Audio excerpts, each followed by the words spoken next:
So hello everyone, welcome to scholar point. और कैसे हैं आप सब? I hope you all are doing good. So political history का पहले वाला पेपर आपको कैसा गया वो मेरे को कमेंट करके ज़रूर बताना। आज हम जो है पॉलिटिकल हिस्ट्री को दोबारा से देखेंगे, that is Harsh and it his contemporaries. जो फर्स्ट यूनिट है उसको आज हम देखेंगे। So let's start. First question है हमारा, this is the syllabus kind of कि किस तरीके से क्वेश्चन आए हैं, आप देख सकते हैं।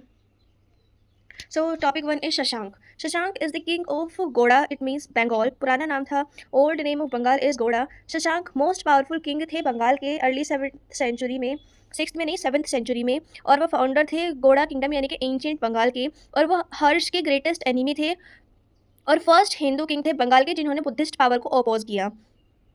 शशांक के ऊपर एक शॉर्ट नोट लिखिए, ये क्वेश्चन जो है हर बार आता है लगातार। शशांक रूलर थे गोड़ा यानी कि एंशियंट बंगाल के अर्ली 7th सेंचुरी में। वो कंसीडर किए जाते हैं ग्रेट इंडिपेंडेंट रूलर बंगाल के, जो one of the most political important political figure थे पोस्ट गुप्ता पीरियड के। उनका जो शासनकाल है वो इम्पॉर्टेंट है क्योंकि वो सिर्फ मेजर रूलर ही नहीं थे, लेकिन उन्होंने चैलेंज किया जो सक्सेसफुल और रेजिस्टेड पावरफुल किंग थे हर्ष कन्नौज के, उनको भी उन्होंने अपोज किया, चैलेंज किया। कैसे ये पावर में आए? शशांक का एग्जैक्ट ओरिजिन जो है ये अनसर्टेन है, थोड़ा सा पता, मतलब थोड़ी सी चीज़ें सर्टेनिटी से हमें पता नहीं है। कुछ हिस्टोरियंस बिलीव करते हैं कि वो एक फ्यूडेटरी थे यानी कि एक सामंत थे, और या फिर एक हाई ऑफिशियल्स थे गुप्तों के, किंग के, या फिर मौखरी डायनेस्टी के। वो इमर्ज हुए एक इंडिपेंडेंट रूलर की तरह बंगाल के 7th सेंचुरी एडी में। उन्होंने अपनी कैपिटल बनाया कारनासुवर्ना, जो मॉडर्न मुर्शिदाबाद है, वेस्ट बंगाल के अंदर डिस्ट्रिक्ट है।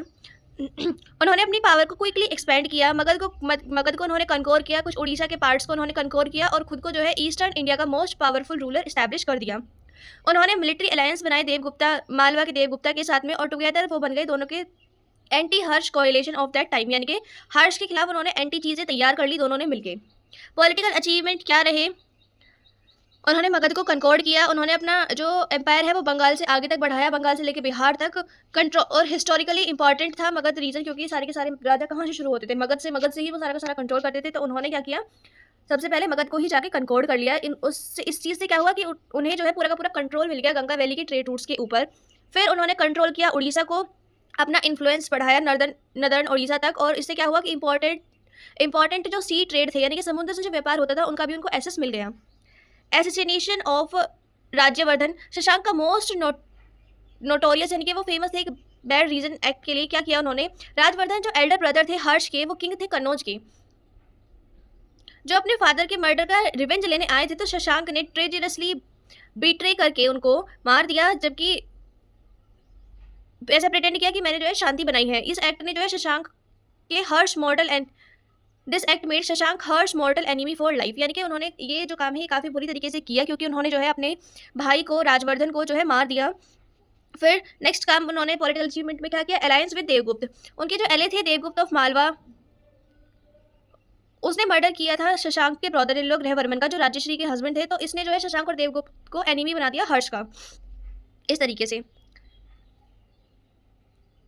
रिलीजियस पॉलिसी क्या थी? शाइविज्म और एंटी बुद्धिज्म। शाइविज्म यानी कि हिंदू रिलीजियन जो सेंटर्ड हो सिर्फ शिव भगवान के लिए, जो सुप्रीम गॉड है उनका वो शिव भगवान होते हैं, इस तरीके से। तो Shashank was a devote of Shaiva, यानी कि वो शिव के भक्त थे। बुद्धिस्ट सोर्सेज स्पेशली जो हिंद सांग के अकाउंट है वो बताते हैं कि उन्होंने एग्रेसिवली, वो बहुत ही ज़्यादा एंटी बुद्धिस्ट थे, बुद्धिज्म को बिल्कुल भी नहीं मानते थे।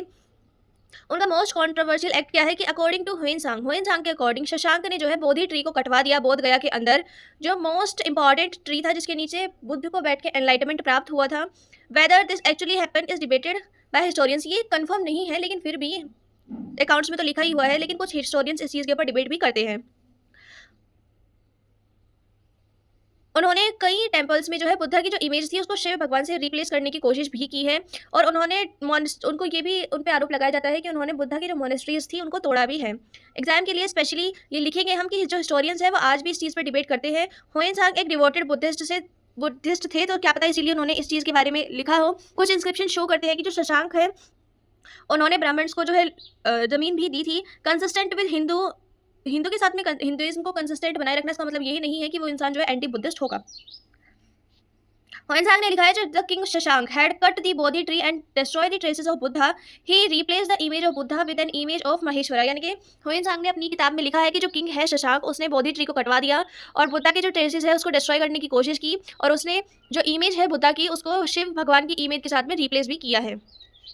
सोर्सेज फॉर शशांक, कहाँ से हमें शशांक के बारे में पता चलता है? तो ह्वेनसांग का जो अकाउंट है, जो चाइनीज बुद्धिस्ट पिलग्रिम थे जो इंडिया आए थे हर्ष के शासनकाल के अंतर्गत, उन्होंने डिस्क्राइब किया है शशांक को negatively as an enemy of Buddhism, की जो शशांक थे वो बुद्धिज्म के एनिमी थे। बाना हरिश्चरिता जो कोर्ट पोएट थे बाना, उन्होंने एक बायोग्राफी लिखी है हर्ष के लिए, he present Shashank as a villain, जिसमें उन्होंने शशांक को एक विलन की तरह प्रेजेंट किया है। The murder of Rajyavardhan. Coins and inscription से हमें चीज़ें पता चलती है। शशांक गोल्ड कोइंस, शशांक के जो गोल्ड कोइंस है वो हमें मिले हैं।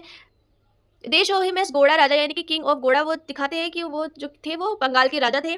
The Midnapore copper plate inscriptions, जो एक इंपॉर्टेंट प्राइमरी सोर्स है उनके शासनकाल का, तो उनके शासनकाल के बारे में कौन सी इंस्क्रिप्शन हमें बताती है? Midnapore copper plate. Death and legacy, Shashank died 637 AD, probably जब हर्ष जो है उसको डिफीट कर पाते उससे पहले जो है वो मर गए। उनकी डेथ के बाद जो गोड़ा किंगडम है वो रैपिडली जो है छोटे छोटे स्टेट्स में बट गया, डिसइंटीग्रेट हो गया। हर्ष जो है उसके बाद में उसने ईजिली ईस्टर्न इंडिया को अपने उसके अंदर, अपने किंगडम के अंदर जो है मिला लिया। लेकिन जब तक शशांक जिंदा थे तब तक हर्ष जो है कभी भी बंगाल को कनकॉर्ड नहीं कर पाए थे, यानी कि कुछ तो था उसके अंदर जो हर्ष इतना बड़ा राजा भी कनकॉर्ड नहीं कर पाया शशांक के किंगडम को। लेकिन ऐसी शशांक सेलिब्रेट किया जाता है बंगाल हिस्ट्री में as the first independent ruler of Bengal, a symbol की बंगाल की एक पॉलिटिकल आइडेंटिटी की तरह। उनकी नेगेटिव पोर्ट्रेल के बावजूद बुद्धिस्ट सोर्सेज के अकॉर्डिंग मॉडर्न जो बंगाली है हिस्टोरियंस वो उनको एक हीरो की तरह देखते हैं। क्यों? क्योंकि वो एक इंडिपेंडेंट राजा हुए बंगाल के। एक शॉर्ट नोट देख लेते हैं हर्ष के बारे में। वो राजा थे बंगाल के, कैपिटल रखी उन्होंने कारना सुवर्णा। उन्होंने राज्यवर्धन यानी कि हर्ष के भाई को मारा। उन्होंने अलाइड किया देवगुप्ता के साथ में और आर्मी बनाई। उसके बाद में वो दोनों के दोनों एनिमी हो गए हर्ष के। एंटी बौद्धिस्ट थे वे और शिवा भगवान को मानते थे। रिपोर्टेडली बताया जाता है कि उन्होंने बोधि ट्री को कट किया। 637 एडी में वो डाई हो गए। बंगाल की फर्स्ट ग्रेट इंडिपेंडेंट किंग थे वो। और कहाँ से हमें पता चलता है? ह्वेनसांग अकाउंट से, बाना हर्षचरिता से, और उनके खुद के जो सिक्के और एक इंस्क्रिप्शन, कौन सी? कॉपर प्लेट वाली। नेक्स्ट है शशांक कौन थे, उनके कॉन्फ्लिक्ट बताइए हर्ष के साथ में, और हर्ष के रिलेशन बताइए शशांक के साथ में। हर्ष जो है लास्ट रूलर थे, ग्रेट एम्परर। हर्ष जो है great emperor, last great emperor था एंशिएंट इंडिया का। उसने कन्नौज से रूल किया, मगध से नहीं, कन्नौज से रूल किया और कंट्रोल किया नॉर्थ इंडिया को। और वो एक बुद्धिस्ट सिंपैथाइजर थे, यानी कि बुद्धिस्ट को मानते थे। पैट्रन ऑफ आर्ट थे, एक ब्रिलियंट एडमिनिस्ट्रेटर थे।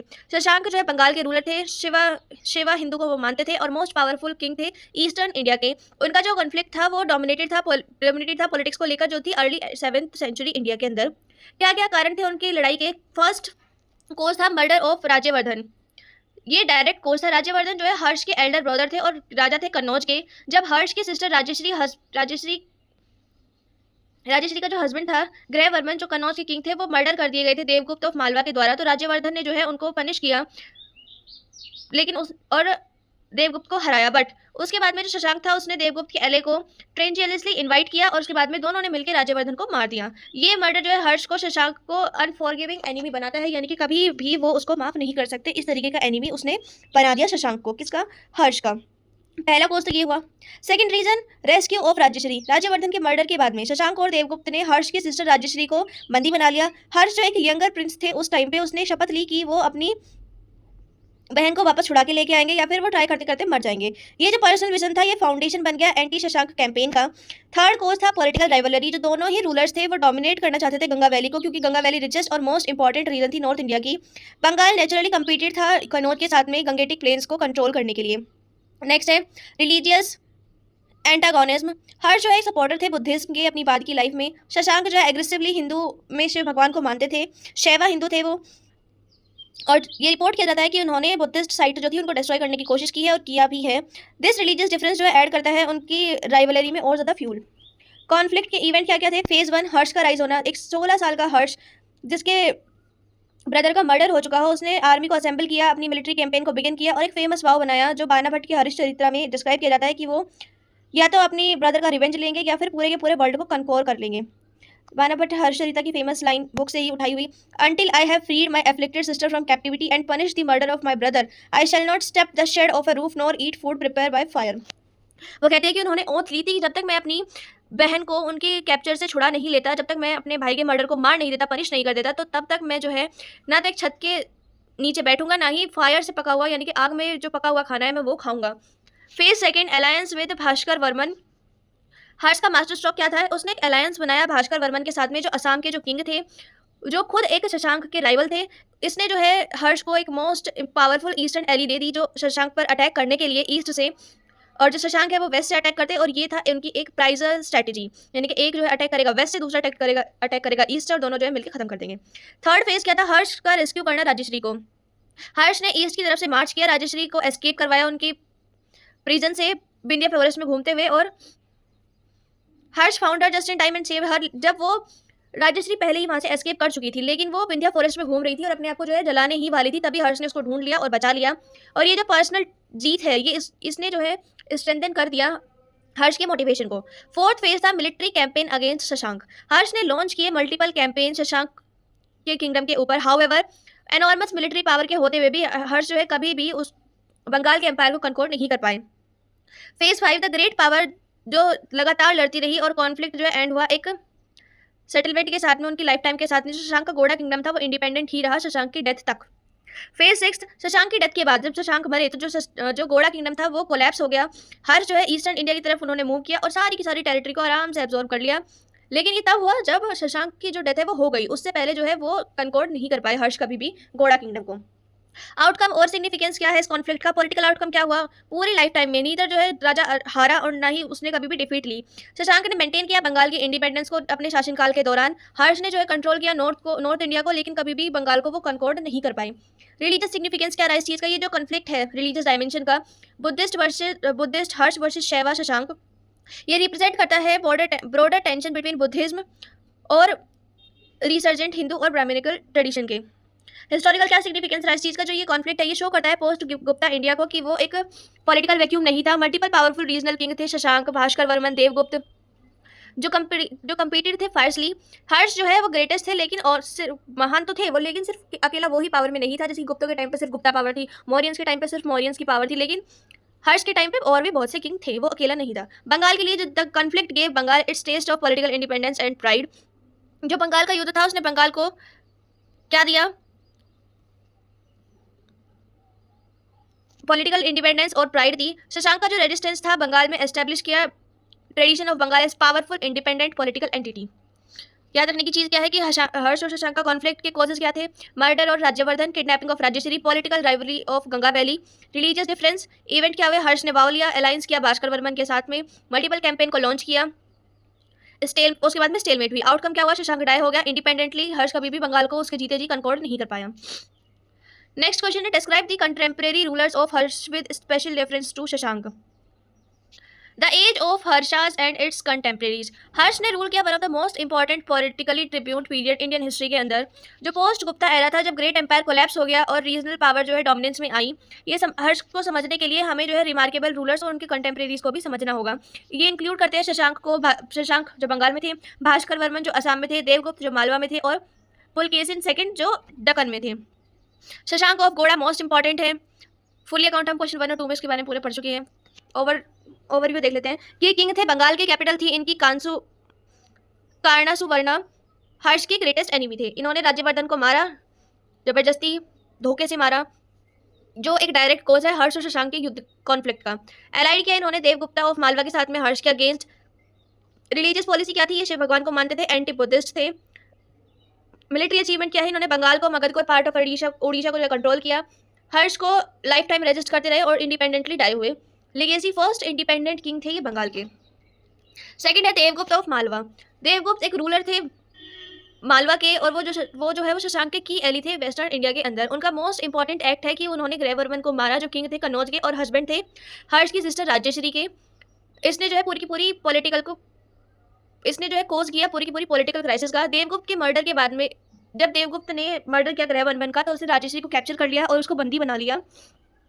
राज्यवर्धन जो हर्ष के एल्डर ब्रदर थे, उसने देवगुप्त के अगेंस्ट मार्च किया, लेकिन उसने जो है उसको हरा दिया, और उसके बाद में शशांक ने किल कर दिया राज्यवर्धन का, जिसने जो है शशांक और देवगुप्त को एनिमी बना दिया हर्ष का।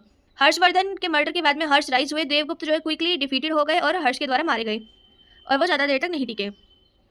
भास्कर वर्मन ऑफ कामापुरा, जो कामापुरा है ये पुराना नाम है असम का। भास्कर वर्मन रूलर थे कामापुरा के और वो शशांक के राइवल थे। उन्होंने एक एम्बेसडर भेजा, हर्षवर्धन मिनिस्टर हैंक सेवेज, ताकि वो इस्टेब्लिश कर सके कांटेक्ट हर्ष के साथ में, और इससे जो है डिप्लोमेटिक एक्सचेंज हुआ लेटर्स के द्वारा दो किंग्स के बीच में। और जो नाइकाला कॉपर प्लेट्स है और जो बानास की हर्ष सरिता है वो रिकॉर्ड करती है फेमस एक्सचेंज लेटर के हर्ष और भास्कर वर्मन के बीच में। पॉलिटिकल मास्टरपीस है ये जो सॉलिडिफाई करती है उनके अलायंस को। भास्कर वर्मन ने अटैक किया शशांक के ऊपर ईस्ट से, और जो हर्ष है उन्होंने अटैक किया वेस्ट से। और जो ये क्लासिक प्रिंसेस स्ट्रेटेजी है इसने मैक्सिमम प्रेशर पुट कर दिया शशांक के ऊपर। और ये अब पढ़ते हैं पुलकेशिन सेकंड के बारे में। Pulakeshin second greatest Chalukya king थे जिसने रूल किया दक्कन एरिया को, जिसकी कैपिटल थी वतापी जो है मॉडर्न बादामी कर्नाटका के अंदर। बैटल ऑफ नर्मदा, हर्ष ने ट्राई किया एक्सपेंड करना अपना किंगडम साउथ की तरफ नर्मदा रिवर के बियॉन्ड। पुलकेशिन सेकंड वहाँ उनको मिले नर्मदा रिवर पर और उनको डिफीट किया, और ये मेजर मिलिट्री डिफीट है हर्ष की करियर की। और इसने एस्टैब्लिश किया नर्मदा का बॉर्डर बिटवीन हर्ष का नॉर्थ एम्पायर और पुलकेशिन का दक्कन एम्पायर, यानी कि हर्ष जो है नर्मदा रिवर से आगे नहीं आएंगे और पुलकेशिन सेकंड भी उससे आगे नहीं आएंगे। इस तरीके से पुलकेशिन के जो पोएट है रवि कीर्ति, उन्होंने एक प्रशस्ति लिखी इंस्क्रिप्शन ऑफ प्रेज, डिस्क्राइब करते हुए उनकी विक्ट्री की। जो पुलकेशिन है उसने हर्षवर्धन को हराया है। Pulakeshin also received an embassy from Persian Sassanid king Khusrau second, और ये दिखाता है कि उनकी इंटरनेशनल भी प्रेस्टीज थी। चाइनीज पिलग्रिम हुएनसांग ने विजिट किया हर्ष के कोर्ट को और पुलकेशियन के कोर्ट को, और दोनों के कोर्ट के बारे में हमें जो है वैल्यूएबल एक्सटर्नल अकाउंट मिले दोनों रूलर्स के बारे में। So topic 2, Bhaskar Varman of Kamapura, Harsha greatest ally. Bhaskar Varman king of Kamapura जो एंशियंट असम था इसके राजा थे भास्कर वर्मन, और मोस्ट इंपॉर्टेंट एले थे हर्ष के और ग्रेटेस्ट रूलर थे एंशियंट असम के। उनका जो पॉलिटिकल अलायंस था हर्ष के साथ में उन्होंने पूरी की पूरी इंडिया की पॉलिटिक्स को 7th सेंचुरी में चेंज कर दिया। सो एक शॉर्ट नोट रखिए भास्कर वर्मन ऑफ कामापुरा के ऊपर। सो इंट्रोडक्शन है कि he was the greatest ruler of Varma dynasty of Kamapura, तो उनकी डायनेस्टी का नाम क्या था, वर्मा डायनेस्टी। और कब थे वो 7th सेंचुरी एडी में, और मोस्ट फेमस थे वो अपने strategic political alliance with emperor Harsh of Kannauj के राजा के साथ जो उन्होंने पॉलिटिकल अलायंस किया था उसके लिए वो काफ़ी फेमस थे। ये जो अलायंस था ये one of the most important diplomatic partnership थी मेडिवल इंडियन हिस्ट्री के अंदर। कामापुरा किंगडम का बैकग्राउंड क्या है, तो कामापुरा एक one of the most oldest kingdom था नॉर्थ ईस्ट इंडिया में। ट्रेडिशन के अकॉर्डिंग ये फाउंड किया गया था नराका और बाद में वर्मन डायनेस्टी के द्वारा। जो कैपिटल थी वो थी प्रयाग ज्योतिषापुरा, जिसका मतलब होता है सिटी ऑफ ईस्टर्न लाइट, जो आज का मॉडर्न गुवाहाटी है असम के अंदर। जो किंगडम है ये कंट्रोल करता था पूरी की पूरी ब्रह्मपुत्र वैली को, और ये स्ट्रेटेजिकली पोजीशन थी इसकी बिटवीन गंगा प्लेन्स जो हर्ष की टेरिटरी थी और तिब्बत वाले एरिया के बीच में। भास्कर वर्मन इनहेरिटेड एक पावरफुल और वेल एस्टेब्लिश किंगडम, और उसको बाद में जाके उन्होंने अपनी डिप्लोमेटिक जीनियसिटी से और ज़्यादा पावरफुल बनाया। हर्ष के साथ में अलायंस, भास्कर वर्मन और शशांक दोनों ही राइवल्स थे। शशांक ने अपना जो राज्य है वो एक्सपेंड किया वेस्टवर्ड की तरफ, और जो उनकी पावर थी वो थ्रेटन कर रही थी कामापुरा को वेस्ट से। जो भास्कर वर्मन ने एक नेचुरल इंटरेस्ट देखा शशांक को वीकन करने के लिए, तो जब हर्ष इमर्ज हुए एक पावरफुल फोर्स की तरह शशांक के अगेंस्ट, तो भास्कर वर्मन ने ये अपनी अपॉर्चुनिटी देखी और उन्होंने फटाफट से कांटेक्ट किया हर्ष के साथ में और केयरफुली एक डिप्लोमेटिक मैसेज जो है क्राफ्ट किया। फेमस लेटर एक्सचेंज हुआ। भास्कर वर्मन ने एक लेटर भेजा हर्ष को चाइनीज पिलग्रिम हुएनसांग के एसोसिएट के थ्रू। जो लेटर था वो कैरी करता था कैरीड बाय हर्षवर्धन मिनिस्टर, जो हर्षवर्धन के मिनिस्टर थे उनके द्वारा वो लेटर कैरी किया गया। और जो बाना हर्षरीता है वो डिस्क्राइब करती है कि जो लेटर है वो एक मास्टरपीस था संस्कृत प्रोज का। फ्लैटरिंग करते हुए हर्ष की फ्लैटर करते हुए एक मिलिट्री अलायंस को प्रपोज करते हुए अगेंस्ट दोनों के एनिमी शशांक के अगेंस्ट। बानास हर्ष सरिता, भास्कर वर्मन ने लेटर लिखा हर्ष को, the sun among kings, the refugee of the world and destroyer of pride of enemies. इस तरीके से उन्होंने पोएटिक वे में जो है उनकी तारीफ करते हुए लेटर लिखा था। जो प्राइज और स्ट्रेटेजी थी वो थी अंडर द अलायंस के अंडर जो भास्कर वर्मन है वो शशांक को ईस्ट से अटैक करेंगे असम से, और जो हर्ष है वो उनको कनौज यानी कि वेस्ट से अटैक करेंगे। तो दोनों जो है टू फ्रंट प्रेशर बनाएंगे शशांक के ऊपर और हाईली इफेक्टिवली ये जो है स्ट्रेटेजिक होगा। नीलचाला कॉपर प्लेट्स, रिकॉर्ड जो एक्सचेंज हुए लेटर्स के और गिफ्ट जो एक्सचेंज हुए दो किंग्स के बीच में, सो भास्कर वर्मन ने हर्ष को बहुत सारे गिफ्ट दिए, जिसके अंदर क्या क्या चीज़ थी, elephant, horses, valuable goods, Assam से और साउथ ईस्ट एशिया से। और क्या अचीवमेंट थी भास्कर वर्मन की? सो उन्होंने कंट्रोल किया ट्रेड रूट्स को। कामापुरा जो थे भास्कर वर्मन के कंट्रोल के अंतर्गत जो इंपॉर्टेंट ट्रेड रूट्स थे बंगाल के, बिहार के, असम से साउथ वेस्ट इंडिया और तिब्बत की तरफ, ये सारे के सारे वो कंट्रोल करते थे। इससे जो है उनको एनॉर्मस कमर्शियल वेल्थ मिली। होयनसांग विजिट, जो चाइनीज बुद्धिस्ट पिलग्रिम थे होयनसांग, उन्होंने विजिट किया भास्कर वर्मन के कोर्ट को, डिस्क्राइब किया कि जो किंग है वो इंटेलिजेंट है, लर्न है और इंटरेस्टेड है बुद्धिस्ट स्कॉलरशिप के अंदर। दो भास्कर वर्मन जो शेवा हिंदू थे, लेकिन वो बुद्धिस्ट की तरफ भी थोड़ा सा उनका झुकाव था, इसलिए वो कौन सी पॉलिसी को अपनाते थे? रिलीजियस टॉलरेंस की पॉलिसी को।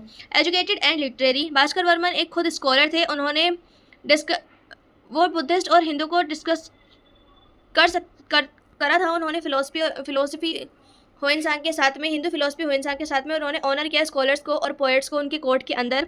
मिलिट्री की स्ट्रेंथ क्या थी? कामापुरा डिस्क्राइब की जाती है होयनसांग के द्वारा कि बहुत ही उनके पास में लार्ज और पावरफुल आर्मी थी।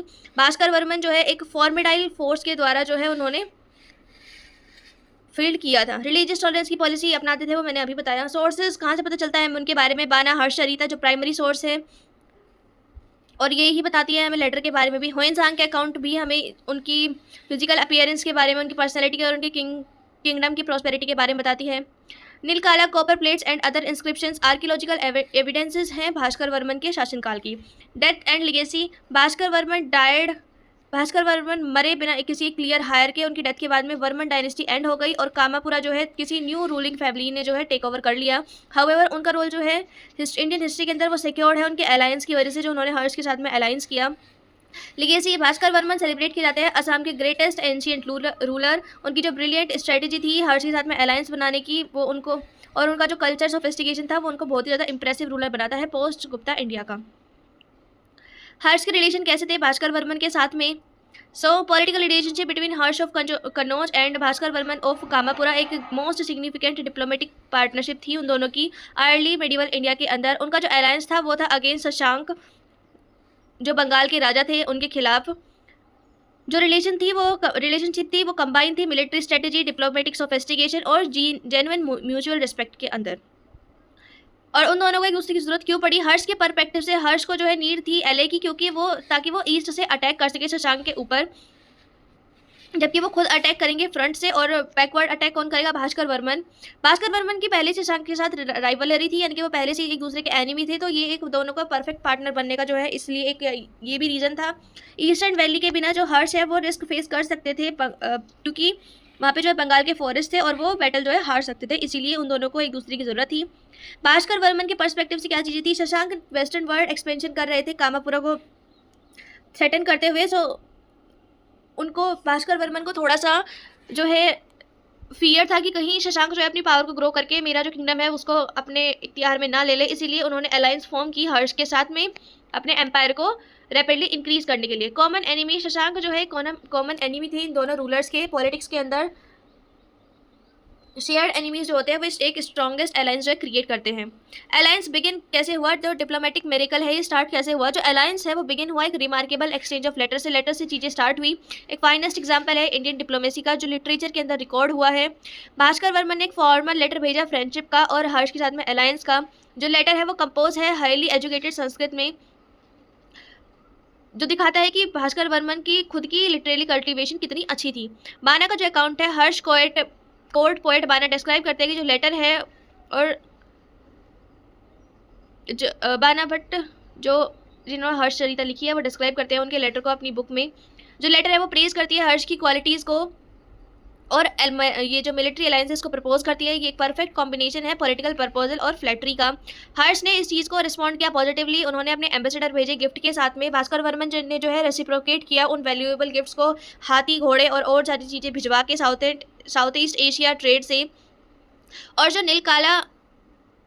नीला काला जो कॉपर प्लेट है एक इंपॉर्टेंट इंस्क्रिप्शन है असम का, जो रिकॉर्ड करती है एस्पेक्ट ऑफ अलायंस और एक्सचेंज ऑफ गिफ्ट, ताकि रिकॉग्नाइजेशन की जाए दो कोर्ट्स में। मिलिट्री डायमेंशन, जो कोर है मिलिट्री बेनिफिट इस अलायंस का, इससे क्या हुआ कि उन्होंने शशांक के ऊपर 2 फ्रंटियर से अटैक किया, हर्ष ने वेस्ट से और भास्कर वर्मन ने ईस्ट से। रिजल्ट क्या हुआ? शशांक दोनों एनिमीज़ के बीच में फंस गए लेकिन हारे नहीं। उन्होंने अपनी इंडिपेंडेंस को बरकरार रखा और अपनी लाइफ टाइम में वो कभी भी किसी के बंदी नहीं हुए। उनका कल्चर और डिप्लोमेटिक अलायंस क्या था। होयनसांग एक कल्चरल ब्रिज की तरह एक्ट करते हैं। जो चाइनीज़ बुद्धिस्ट पिलग्रिम है होयनसांग, उन्होंने एक रिमार्केबल रोल प्ले किया है। वो हर्ष की कोर्ट और बाना वन की कोर्ट दोनों में गए। उन्होंने एसेंशियली एक कल्चरल डिप्लोमेट बताया उन दोनों कोर्ट के बीच में। ग्रेट रिलीजियस डिबेट हुई कनौज के अंदर। हर्ष ने ऑर्गेनाइज किया एक फेमस रिलीजियस असेंबली कनौज के अंदर, जहां बुद्धिस्ट और हिंदू स्कॉलर ने डिबेट किया। भास्कर वर्मा ने सपोर्ट किया इंटेलेक्चुअली, दो ही वॉज अ शैव हिंदू हिमसेल्फ। भास्कर वर्मन ने इस चीज़ को सपोर्ट किया, लेकिन वो खुद एक शैव हिंदू थे, लेकिन फिर भी उन्होंने सपोर्ट किया बुद्धिस्ट और हिंदू स्कॉलर्स डिबेट को। एक्सचेंज ऑफ गिफ्ट, जो मटेरियल एक्सचेंज हुए दो कोर्ट्स में, एलिफेंट हॉर्सेस सारी चीज़ें, वो एक एंशियंट इक्विवेलेंट थी ट्रेड एग्रीमेंट की। Joint attendance of Prayag Kumbh, according to कुछ अकाउंट्स के अकॉर्डिंग जो भास्कर वर्मन है उन्होंने रिप्रेजेंटेटिव भेजे हर्ष के फेमस प्रयाग असेंबली में पार्टिसिपेट करने के लिए, जो हर 5 साल में हुई, जहाँ पे हर्ष ने अपनी सारी की सारी जितनी भी उनके पास में वेल्थ थी वो किसको दे दी, चैरिटी के अंदर दे दी। वो ये दिखाते हैं कि उनकी अलायंस की डेप्थ कितनी थी। ये नहीं कि मतलब सिर्फ पेपर के ऊपर ही सिग्नेचर हो गया और अलायंस फॉर्म हो गया, no, he was genuinely kind of brotherhood उन्होंने दिखाया इस चीज़ के अंदर। हर्ष और भास्कर वर्मन के रिलेशंस की सिग्निफिकेंस इंपॉर्टेंस क्या है, तो उन्होंने इंडिया की पॉलिटिक्स को शेप किया, ईस्टर्न इंडिया की जो पॉलिटिक्स है उसको शेप किया। एंशियंट डिप्लोमेसी का जो है मॉडल है ये, जो लेटर का एक्सचेंज है दो रूलर्स के बीच में, मास्टरपीस है एंशियंट इंडिया डिप्लोमेटिक कॉरेस्पॉन्डेंस का। थर्ड है कल्चरल इंटीग्रेशन, जो अलायंस है नॉर्थ वेस्टर्न किंगडम कामापुरा को लेके आए मेन नॉर्थ इंडियन पॉलिटिकल और कल्चरल लाइफ को। नेक्स्ट है हर्ष का इंपीरियल प्रोजेक्ट। हर्ष के लिए जो भास्कर वर्मन अलायंस है वो इंपॉर्टेंट था, ताकि वो नॉर्थ और ईस्टर्न इंडिया को कंट्रोल कर पाए। इस बिना ईस्टर्न एंकोर की जो उनका एम्पायर है वो एक परमानेंट थ्रेट जो है बार बार उसको थ्रेट आती रहती है शशांक की तरफ से।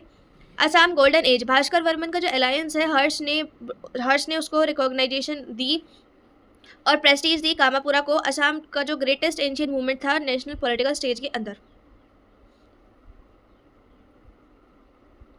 Topic 3, Yashovardhan of Kannauj, conqueror and patron of art. Yashovardhan बहुत ही पावरफुल किंग थे कनौज के in the early 8th century. अब तक जो हमने 2 राजा पढ़े वो थे 7th सेंचुरी की, अब बात आ रही है 8th सेंचुरी की। वो फेमस थे अपने ब्रिलियंट मिलिट्री कन्क्वेस्ट के लिए, जिन्होंने ऑल ओवर नॉर्थ इंडिया पे कन्क्वेस्ट किया, पैट्रोनेज ऑफ ग्रेट लिटरेचर, और उन्होंने बहुत सी फेमस पोएम भी लिखी। यशोवर्धन ऑफ कनौज पे शॉर्ट नोट। सो यशोवर्धन रूलर थे कनौज के अर्ली 8th सेंचुरी में, जिन्होंने रूल किया 752 से 752 AD तक, और वो मोस्ट पावरफुल किंग थे पोस्ट हर्ष नॉर्थ इंडिया में, और प्रेडिशर थे ग्रेट ट्रीपैट्राइट स्ट्रगल के, यानी कि 3 वे of conflict, Gurjar Pratihara, Palas of Bengal and Rashtrakutas of Deccan for control of Kannauj, यानी कि ये सब जो है कनौज पे कंट्रोल चाहते थे, और वो अपनी एक्सटेंसिव मिलिट्री कैंपेन और उनके पैट्रोनेज ऑफ संस्कृत लिटरेचर के लिए जाने जाते हैं। 4 डायरेक्शन उनका कैंपेन था। यशोवर्धन ने कंडक्ट किया कि यशोवर्धन कंडक्टेड दिग्विजय, जिसको हिस्टोरियंस बोलते हैं, यानी कि 4 डायरेक्शन का कंक्वेस्ट जो उनको डोमिनेट बनाता है नॉर्थ इंडिया के उस टाइम की पावर में। नॉर्थ में उन्होंने एक्सटेंड किया पावर हिमालयाज़ की फुटहिल्स की तरफ, कश्मीर और नेबरिंग हिमालयस स्टेट को अपने इन्फ्लुएंस के अंदर लेके आए। ईस्ट में उनका जो फेमस कैंपेन है बंगाल की तरफ उन्होंने मार्च किया और राजा किंग ऑफ गोड़ा को किल कर दिया, और यही है बेसिस वकपति पोएम गोड़धावना का, यानी कि किलिंग ऑफ गोड़ा किंग। वेस्ट में उन्होंने एक्सटेंड किया अपना इन्फ्लुएंस पंजाब और सिंध की तरफ, अरब इन्वेंशन इनटू सिंध, मोहम्मद बिन कासिम 712, लिमिटेड वेस्टर्न एक्सपेंशन, यानी कि वेस्ट में उनका जो एक्सपेंशन है वो लिमिटेड रहा। साउथ में गोड़ावाहा के अकॉर्डिंग उनका जो कैंपेन था एक्सटेंडेड हुआ दक्कन में, लेकिन एक्सटेंट उनका थोड़ा सा डिबेटेड है कि हुआ भी या नहीं, एग्जैक्ट नहीं पता मैं कितना हो पाया। डिफीट ऑफ कश्मीर, जो राजा तरंगिनी थे रिवर ऑफ किंग, एक हिस्ट्री है कश्मीर की कलहन रिकॉर्ड्स के द्वारा। Records that Yashovardhan and the Kashmir king Lalitaditya Muktapida were initially allies but later become rivals. जो कश्मीर के जो राजा थे वे पहले दोनों के दोनों दोस्त थे, लेकिन बाद में जाके वो राइवल्स हो गए। ये दिखाता है उनका complex relationship northern India politics के अंदर 8th सेंचुरी में।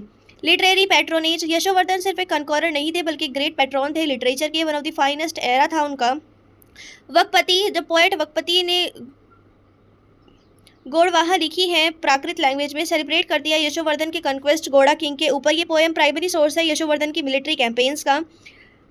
भावाभूति जो great Sanskrit playwright Bhavabhuti है वो कंसीडर किए जाते हैं second only to consider second Kalidasa in Sanskrit drama.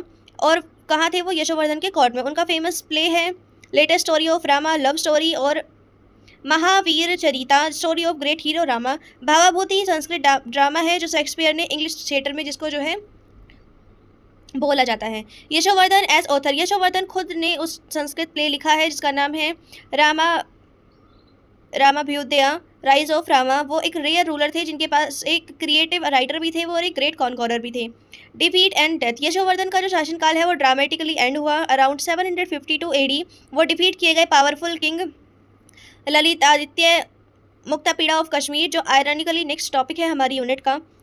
जो रत्नागिरी रिकॉर्ड है लाला आदित्य डिफीटेड और ह्यूमिलेटेड, यानी कि यशोवर्मन को इन्होंने ह्यूमिलेट किया और डिफीट किया। ये कहाँ लिखा हुआ है? रत्नागिरी रिकॉर्ड्स में। और ये जो है उनके कॉन्क्वेस्ट के बारे में भी बताता है। उनके डिफीट के बाद में जो यशोवर्मन है वो डिसअपियर हो गए हिस्टोरिकल रिकॉर्ड से और वो प्रोबेबली जो है डिपेंडेंट स्टेटस और या फिर शॉर्टली उसके बाद में शायद मर गई। ये चीज़ें हमें कंफर्म नहीं है। याद क्या रखना है कि यशोवर्मन किंग थे कनौज के, दिग्विजय की उन्होंने पॉलिसी को अपनाया। गोड़ा किंग को मारने के लिए वो फेमस थे। पैट्रोन थे वो वकपति भावाभूति और उन्होंने लिखा था रामभयुदया खुद से और उन्होंने उनको डिफीट किया कश्मीर के लाला आदित्य के राजा ने। और सोर्सेज कहाँ से उनके बारे में पता चलता है? गोड़ावाहा और रजत तरंगिनी, इनसे हमें पता चलता है। Full account on Yashovardhan of Kannauj और उनकी सिग्निफिकेंस को बताइए। यशोवर्धन ऑफ कन्नौज एक ग्रेट रिमार्केबल फिगर है पॉलिटिकल और कल्चरल हिस्ट्री में, जो पोस्ट हर्ष के बाद में शासनकाल हुआ नॉर्थ इंडिया में उसके अंदर उन्होंने रूल किया एक क्रिटिकल ट्रांजिशनल पीरियड में between end of Harsha's empire and beginning of tripartite struggle between Gurjar Pratihara Palas and Rashtrakuta. यानी कि उन्होंने काफ़ी ज़्यादा क्रिटिकल पीरियड में जो है उन्होंने रूल किया। वो एक क्रॉस रोड की तरह खड़े हुए थे दो एजेस के बीच में और उनका जो शासनकाल है वो रिप्रेजेंट करता है last great individual old era का लास्ट ग्रेट इंडिविजुअल एफर्ट और एक first string new political forces के बीच में। बैकग्राउंड, हर्ष की डेथ के बाद जो नॉर्थ इंडिया है वो फ्रेगमेंट हो गया। मल्टीपल रीजनल पावर जो है कम्पीट कर गई। जो गुजर है प्रतिहार राजस्थान के और गुजरात के जो पालास थे बंगाल और बिहार के और जो राष्ट्रकूट थे दक्कन में, उनके अंदर जो है ये पावर बट गई। कन्नौज जो सिटी थी जो हर्ष ने खुद प्रीमायर कैपिटल बनाई थी नॉर्थ इंडिया की, वो प्राइस बन गई जिसको जो सबको चाहिए थी। हर एक को कन्नौज चाहिए था ताकि वो जो है रूलर बन सके नॉर्थ इंडिया के। यशोवर्धन इमर्ज हुए as a ruler of Kannauj after a period of relative weakness. काफ़ी वीकनेसेस के बाद में वो राजा बने। उन्होंने कन्नौज को रीस्टैब्लिश किया मिलिट्री कैंपेन्स के द्वारा और कल्चरल पैट्रोनेज के द्वारा। Arab invasions, the contest of Yashovardhan raid included Arab conquest, यानी कि इन्हीं के टाइम में जो अरब कॉन्क्वेस्ट थे सिंध के ऊपर मोहम्मद बिन कासिम आए थे। जो इस्लामिक प्रेजेंस थी वेस्टर्न बॉर्डर पे, अब एक न्यू जियो पॉलिटिकल रियलिटी हमें उन्होंने और यशोवर्धन ने इन चीज़ों को नेविगेट करना शुरू भी कर दिया था। मिलिट्री कैंपेन, पहला कैंपेन था उनका ईस्टर्न कैंपेन जो सबसे ज़्यादा फेमस था। यशोवर्धन ने मार्च किया बंगाल की तरफ और किल किया किंग ऑफ गोड़ा, यानी कि बंगाल के राजा को उन्होंने मार दिया। ये ईस्टर्न जो कैंपेन था ये सेलिब्रेट किया गया पोएट वकपति के द्वारा गोड़ावाहा में। जो गोड़ा किंग की जो आइडेंटिटी है वो डिबेटेड है। कुछ हिस्टोरियंस कहते हैं कि शशांक के सक्सेसर थे, कुछ जो है उनको डिफरेंट रूलर की तरह आइडेंटिफाई करते हैं, लेकिन जो कन्क्वेस्ट है बंगाल का वो रियल है और सिग्निफिकेंट है। जो बंगाल का कैंपेन है वो यशोवर्धन को एनॉर्मस प्रेस्टीज प्रोवाइड करता है। बंगाल रजिस्टर्ड करते हैं। इवन हर्ष भी इसके ऊपर सक्सेसफुली कब्जा नहीं कर पाया था। बंगाल को कनकोर करके यशोवर्मन बंगाल को कनकोर करने के बाद में यशोवर्मन ने वो चीज़ अचीव कर ली जो हर्ष कभी भी अपने जीते जी नहीं कर पाए। सेकेंड कैंपेन चला उनका कश्मीर रिलेशनशिप में। यशोवर्धन का जो रिलेशनशिप था कश्मीर के साथ में वो कॉम्प्लेक्स था और टाइम के साथ में चेंज हुआ। इनिशियल अलायंस, यशोवर्धन और कश्मीर के जो राजा थे वो इनिशियली एलाइज थे, दोस्त थे, लेकिन बाद में जो हिस्ट्री है कल्हड़ की जो हिस्ट्री है कश्मीर की रिकॉर्ड्स वो बताती है कि वो बाद में जाके जो है राइवल हो गए और ये जो अलायंस है ये टूट गया। और रत्नागिरी कहती है कि जो लाला आदित्य है उन्होंने यशोवर्धन को डिफीट किया और उनकी सारी की सारी टेरिटरी पर जो है कब्जा कर लिया और ये चीज़ें आज भी डिबेटेड हैं। Third campaign western campaign, Yashovardhan का जो गोड़वाहा रिकॉर्ड्स है कैंपेन ईस्ट की तरफ पंजाब और सिंध वाले बॉर्डर वाले एरिया की तरफ। जो अरब की प्रेजेंस है सिंध में वो ईस्ट वेस्ट वर्ड के एक्सपेंशन को, यानी कि वेस्ट में अगर हम एक्सपेंशन करें तो उस चीज़ को कॉम्प्लिकेटेड और थोड़ा सा रिस्की बनाती है। कुछ हिस्टोरियन सजेस्ट करते हैं कि यशोवर्मन एलाइड जो है और या फिर उन्होंने अरब के साथ में फाउंड किया, लेकिन ये जो क्लियरली एस्टैब्लिश नहीं है किसी भी सोर्सेज में। द सदर्न कैंपेन, जो गोंडवाना है वो मेंशन करती है कैंपेन दक्कन की तरफ, साउथ की तरफ। ये लीस्ट क्लियरली डॉक्यूमेंटेड है यशोवर्धन की 4 डायरेक्शन में, यानी कि इसके बारे में इन्फॉर्मेशन सबसे कम है। जो राष्ट्रकूट है दक्कन के, वो पावरफुल थे इस टाइम पे। कोई भी सदर्न कैंपेन यशोवर्धन के अगेंस्ट था, कोई भी सदर्न कैंपेन यशोवर्धन के द्वारा अगेंस्ट नहीं था इनकी राइजिंग पावर में। लिटरेरी उन्होंने क्या अचीवमेंट किए, वक्पति और गोवधामा जो पोएट वक्पति थे, उन्होंने प्राकृत लैंग्वेज में उनकी जो है पोएम लिखी हुई है, हिस्टोरिकल रिकॉर्ड्स है इस चीज़ में। भावाभूति उनकी ग्रेटेस्ट अचीवमेंट है। भावाभूति उनके कोर्ट में होना यशोवर्धन की ग्रेटेस्ट कल्चरल अचीवमेंट है। वो एक ग्रेटेस्ट संस्कृत प्ले राइटर थे कालिदास के बाद में। उन्होंने 3 प्लेस लिखे, उत्तर रामचरिता, मालती महाधावा और महावीर चरिता। ये सारी चीज़ें उनकी लिटरेरी अचीवमेंट के अंतर्गत आती है। थर्ड है Yashovardhan as a playwright, वो खुद भी एक राइटर थे। फिर फोर्थ है other scholar. Vakpati specially mention करते हैं कि जो यशोवर्धन का कोर्ट था उसने अट्रैक्ट किया स्कॉलर्स को, पोएट को और लर्न मैन को अक्रॉस इंडिया, इंडिया से बाहर भी, और जिससे क्या हुआ, कन्नौज एक इंटेलेक्चुअल कैपिटल बन गई। क्रिटिकल इवेल्युएशन, स्ट्रेंथ और लिमिटेशन क्या थी। इसने स्ट्रेंथ क्या थी कि रिस्टोर की कन्नौज की प्रेस्टीज डेकेड्स के बाद में, जब हर्ष की वीकनेस के बाद में बंगाल को कनकॉर्ड किया इन्होंने, जो हर्ष करने में फेल हो गए थे। One of the greatest literary court को क्रिएट किया। खुद वो एक स्कॉलर थे और एक प्ले राइट थे। सक्सेसफुली नेविगेट किया कॉम्प्लेक्स पॉलिटिक्स के बीच में भी, उन्होंने अच्छे से नेविगेट किया हर चीज़ को। लिमिटेशन, उनका जो एम्पायर था वो पर्सनल था, इंस्टीट्यूशनल नहीं था, और वो लास्टिंग कंट्रोल नहीं जमा पाए अपनी सारी मतलब ज़्यादा की ज़्यादा टेरिटरीज़ के ऊपर। जो उनकी क्रोनोलॉजी थी उनके शासनकाल की, वो अनसर्टेन है। जो एग्जैक्ट डेट है वो हमको आज भी नहीं पता है। और अल्टीमेटली वो लाला आदित्य से डिफीट हो गए और वो प्रिवेंट नहीं कर पाए नॉर्थ इंडिया के फ्रेगमेंटेशन को, जिसकी वजह से जो हुआ त्रिपराट स्ट्रगल होना शुरू हो गया। सिग्निफिकेंस और लिगेसी क्या है उनके शासनकाल की। यशोवर्धन एक लास्ट ग्रेट अटेम्प्ट थे कन्नौज सेंटर के, और उनकी लाला आदित्य ने जब उनको हरा दिया तो कन्नौज जो है एक प्राइज़ बन गया, सबको कन्नौज चाहिए था। कल्चरल सिग्निफिकेंस, उनकी जो पैट्रोनेज है भावाभूति और वक्पति, इन दोनों ने उनके कोर्ट को बनाया immortal literary centre. Historical transition, उन्होंने रिप्रेजेंट किया एंड ऑफ पॉलिटिकल एरा और beginning of another era. Fourth topic, Lal Aditya Muktapida of Kashmir, the Alexander of ancient India. Short note, Lala Aditya Muktapida एक मोस्ट पावरफुल रूलर थे काराकोटा डायनेस्टी ऑफ कश्मीर के। इन्होंने रूल किया अप्रोक्सीमेटली 724 से 760 AD तक। उनकी लीडरशिप के अंडर जो कश्मीर था वो एक इंपीरियल पावर बना। उनका जो इन्फ्लुएंस था वो हिमालयन वैली से लेकर central Asia, north India, Bengal और दक्कन तक था। जो ग्रेट कश्मीर था, हिस्टोरियन कल्हण इमोरिटलाइज करते हैं उनको रत्नागिरी में, कश्मीर की रॉयल क्रोनोलॉजिकल डिस्क्राइब करते हैं कि वो एक कनकॉरर थे बिना किसी, without equal in Indian history. Military के क्या कॉन्क्वेस्ट थे, तो उनके भी 4 डायरेक्शन कॉन्क्वेस्ट थे, northern and central Asia campaign और ईस्टर्न कैंपेन, जिसमें ईस्टर्न कैंपेन में उन्होंने यशोवर्मन को जो है हराया। ये मोस्ट फेमस उनका इंडिया का कॉन्क्वेस्ट है। नेक्स्ट है उनका सदर्न कैंपेन, उन्होंने जो है अपनी पावर को गंगेटिक प्लेन की तरफ बढ़ाया। वेस्टर्न कैंपेन में उन्होंने पुश किया अरब कंट्रोल्स इन बॉर्डर को। स्केल जो रत्नागिरी और डिस्क्राइब करती है लाला आदित्य के कैंपेन को as covering virtually all over India. Historians believe करते हैं कि ये पोएटिक एक्सक्रेशन है। उनका जो एक्चुअल पॉलिटिकल एम्पायर था वो सिर्फ कश्मीर, कुछ पार्ट ऑफ यूपी और पंजाब तक ही था, और significant portions of northern waste India. Cultural and architectural achievement क्या थी उनकी, तो मार्ट एंड सन टेम्पल जो लाला आदित्य की ग्रेटेस्ट कल्चरल मॉन्यूमेंट है, जो एक हाई प्लेट्यू पे बनाई गई है नियर अनंतनाग इन कश्मीर। एक सिग्निफिकेंट सन टेम्पल है, एक लार्जेस्ट और ब्यूटीफुल टेम्पल है एंशिएंट इंडिया का, दो now in ruins destroyed in 14th century it remained is still show extraordinary architectural grandeur। 84 columns है इसके अंदर सेंट्रल श्राइन के अंदर। परिहासपुरा, उन्होंने एक नई कैपिटल बनाई उसको जिसको बोलते हैं परिहासपुरा।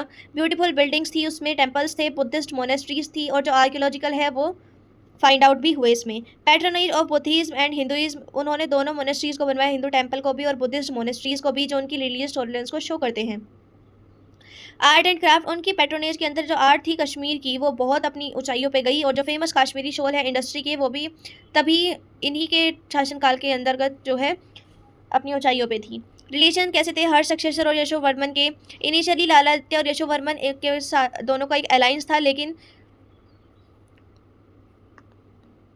क्योंकि दोनों ही हर्ष की डेथ के बाद में एक पावर वैक्यूम को फिल करने की कोशिश कर रहे थे, लेकिन बाद में अलायंस ब्रोक डाउन हो गया और लाल आदित्य ने यशोवर्मन को हराया और पैरामाउंट कर लिया पावर को। और ये एग्जैक्ट नेचर और टाइमिंग थी रिलेशनशिप की डिबेटेड। जो रत्नागिरी अकाउंट है वो इनकन्सिस्टेंसी को शो करती है, यानी कि हमें टोटल चीज़ें नहीं पता है कि ऐसा हुआ भी था या नहीं, पर हम चीज़ें को रत्नागिरी के अकॉर्डिंग देखते हैं तो उसमें ऐसा ही लिखा हुआ है। Death and decline Lalitaditya die हुए अराउंड 760 एडी, पॉसिबली एक मिलिट्री कैंपेन के, जब एक मिलिट्री कैंपेन चल रहा था तब। उनकी डेथ के बाद में जो कश्मीर की इंपीरियल पावर है वो रैपिडली डिक्लाइन कर गई। उनके जो सक्सेसर थे उनमें कोई भी जीनियस नहीं था, उसके किसी में भी कोई ढंग की एनर्जी नहीं थी। जो काराकोटा डायनेस्टी है वो वीकन हो गई, इवेंचुअली उसको उत्पाला डायनेस्टी ने रिप्लेस कर दिया। लेकिन कश्मीर का गोल्डन पीरियड जो है अब एस्टेब्लिश हुआ। उनके आर्किटेक्चरल मॉन्यूमेंट, कल्चरल लिगेसी और इनका इंपीरियल मेमोरी ने शेप किया कश्मीर की आइडेंटिटी सेंचुरीज तक। आज भी कश्मीर बहुत बहुत सुंदर है। लाला आदित्य मुक्तापीडिया ऑफ कश्मीर की अचीवमेंट्स क्या है? एक ग्रेटेस्ट रूलर थे वो काराकोटा डायनेस्टी ऑफ कश्मीर के, और एक्स्ट्रा ऑर्डनरी फिगर है वो पॉलिटिकल और कल्चरल हिस्ट्री एंशिएंट इंडिया के अंदर। उनकी जो अचीवमेंट है वो है मिलिट्री कन्क्वेस्ट, आर्किटेक्चरल ग्रैंडियर और कल्चरल पैट्रोनेज, जो उनको एक मल्टी डायमेंशनल रूलर बनाती है 8th सेंचुरी का। ग्रेट कश्मीर हिस्टोरियन जो कल्हाण है इन हिज रत्नागिरी डिस्क्राइब करती है उनको एक कनकोरर की तरह विदाउट किसी भी पैरेलल इंडियन हिस्ट्री के। काराकोटा डायनेस्टी का बैकग्राउंड क्या है? तो ये एस्टैब्लिश हुई थी कश्मीर में बाय दुर्लभ वर्धन और कंसोलिडेट की गई उनके सक्सेसर के द्वारा।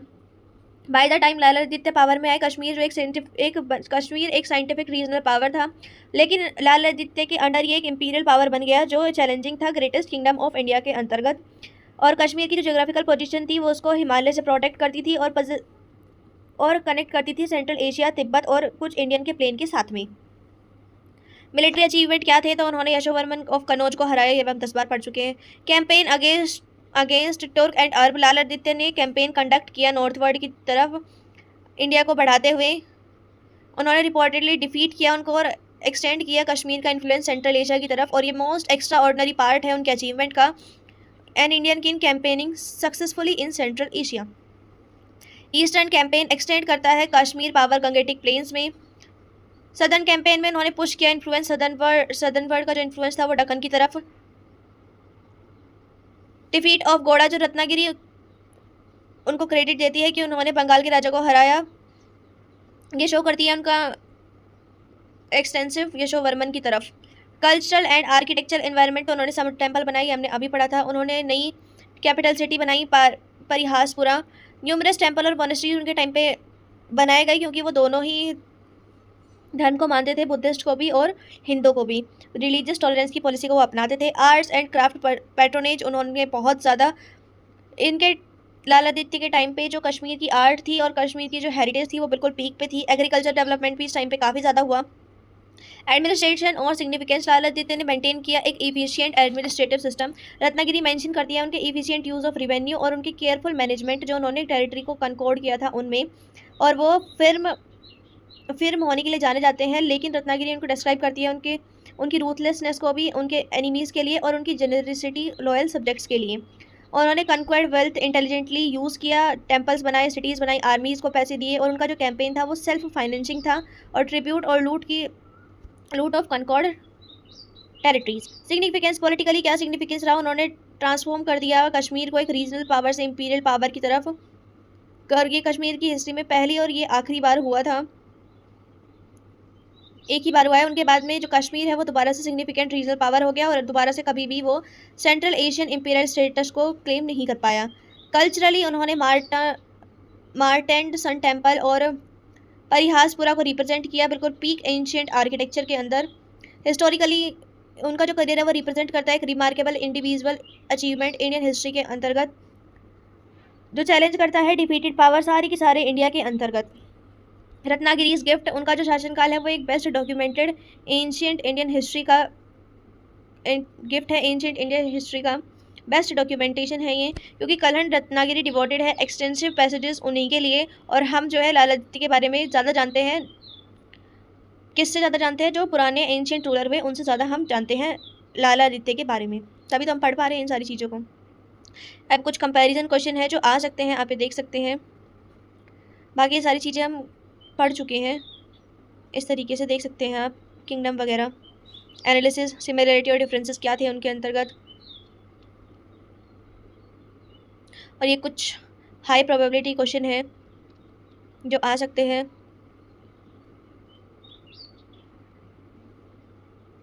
और इस तरीके से जो है आप अपने पेपर में लिख सकते हो। तो bye bye, see you in the next video, till then take care and subscribe to my channel. और मुझे बताना कि मेरा पढ़ाया हुआ आपको समझ आता है कि नहीं।